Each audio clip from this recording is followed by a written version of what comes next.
Alright guys, welcome to episode 2 again. I'm recording on camera, so let's just begin now. So, the most intelligent life form on this planet has evolved. These guys that now build huts that don't look like that. They're like baskets. They're like little baskets they make their eggs in, and they like the main babies, actually, I have to tell you something. They lay their eggs here, but then when they hatch, they make the hut go here, and then they lay eggs here, and then if somebody tries to get the eggs, they just pop the adult, and all the main babies just get out and start just attacking it, and they're omnivorous. This is what I call the biggie shrimpy, which eats all the eggs and just eats this, the smallie shrimpy. But they are attacked by the young sometimes. This is the whale shrimp, and I was too lazy to but I didn't really want to color this. But I just realized, wait, since they're like the top thing, then we don't need it. This is the descendant of the filter feeding shrimp. They now have teeth to bite through if their father dies, and they're the small whale shrimp. And what's next? Oh, I forgot to mention. All the continents have now merged, and this island will be Diictodon Island. But when episode 3 comes out, if we reach that quota, that means these two continents will fully connect, forming a massive lake in the sun, and right there. Alright, guys, give me a second, I'm gonna have to find it. I've got all this stuff jam-packed.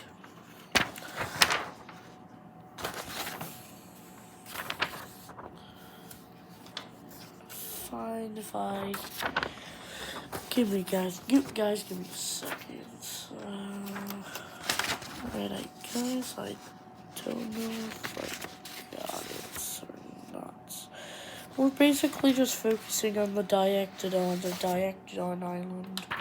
So, the new evolutions. This Diictodon has become a bit bigger than their counterparts. These people have very stretchy necks. They're able to kind of go back there, kind of twist like that, in order to knock down a branch and then eat it. These guys have the mouth kind of like naked mole rats, but they are pretty impressive. And by the way, this is 10 million years into the future. Oh yeah, something back there. And they eat leaves. And also this sometimes eats the leaf of this tree. This is the carnivorous the carnivorous diictodon, which is way bigger than the normal diictodon that led up to all these creatures. But this is the only carnivore on the island.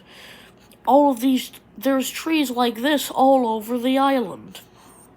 They jump off and poof. But they're the same color as the tree, so that they camouflage in, and by the time whatever it is trying to eat some of the tree realizes that there's a predator on there, it's already too late. So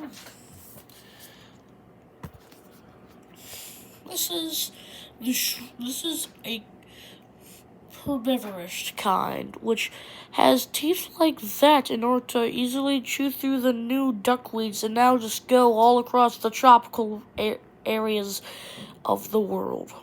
And the reason they're like this is because, the carnivorous guys are here.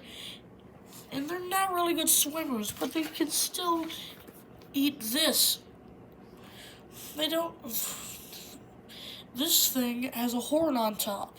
It can go into the water and eat whatever it wants. Now we got the carnivorous water diictodon, which have now evolved to be like fish. Again, I made a mistake, so this is what they're gonna look like.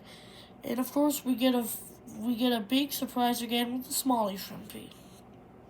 We got the herbivorous kind that go and just num num on the grass, no seagrass or seaweed or whatever other animal, whatever anything is. So now, move on to the forest. Got a pretty big descendant of the diictodon, which now can just either use his head to knock down trees. I already have an idea on what its descendant will be. Why do I keep shaking the camera? And this guy, I have an idea for this guy. I'm going to tell you. He might evolve to fly. Or just be like a bat, I don't know. Since they are synapsids, except for the Scutosaurus. They can climb out of trees and do that. And also they're carnivorous. These guys are herbivorous. Actually, this is gonna be herbivorous too, but they just climb up trees, and I made a mistake there. Alright, guys, time to move on to the insects. The worms have now evolved to fill herbivorous and carnivorous niches. The herbivorous and carnivorous worms eat each other. But actually, the carnivorous worms just eat the herbivorous worms. And the herbivorous worms eat the remains of plants or just plants in general. And the carnivorous ones eat them or just eats rotten meat. They're just scavengers and hunt them. So now it's time to move on to the ants. This is where we meet the second most intelligent life form. No, that's not the second most intelligent life form. This is the fourth most intelligent life form, and this is the third most intelligent life form.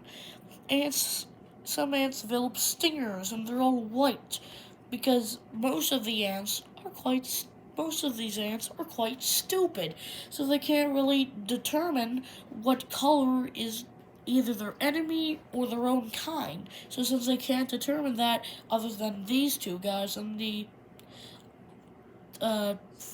second most intelligent kind, they are kind of getting the upper hand. And also sometimes, since they're not like fully sapient, they don't know if this or that. They still sometimes get confused. So now, it's time to move on to the springtails. There's not really a predator and prey arms race going on with the springtails, but these ones have more adapted to have more armor in order to protect themselves from, I don't know, accidentally being a bunch of crushed by a massive ant just running at you. This one has now evolved to just scurry like a cockroach.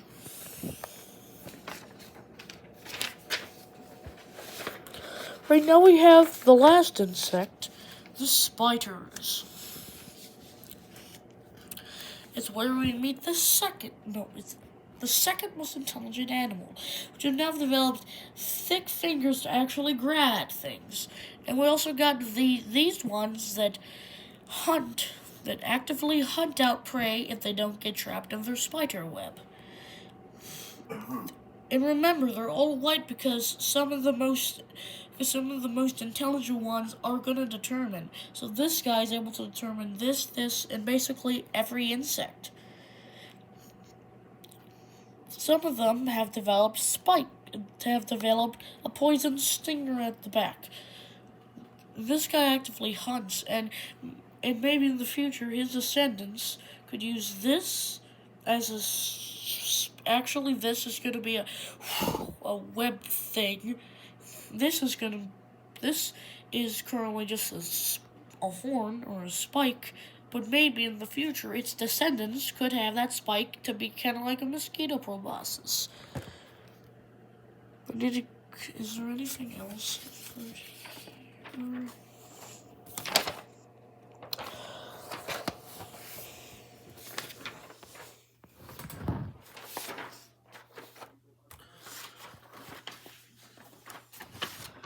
Nope, I think I got that done. So guys, hope you like it.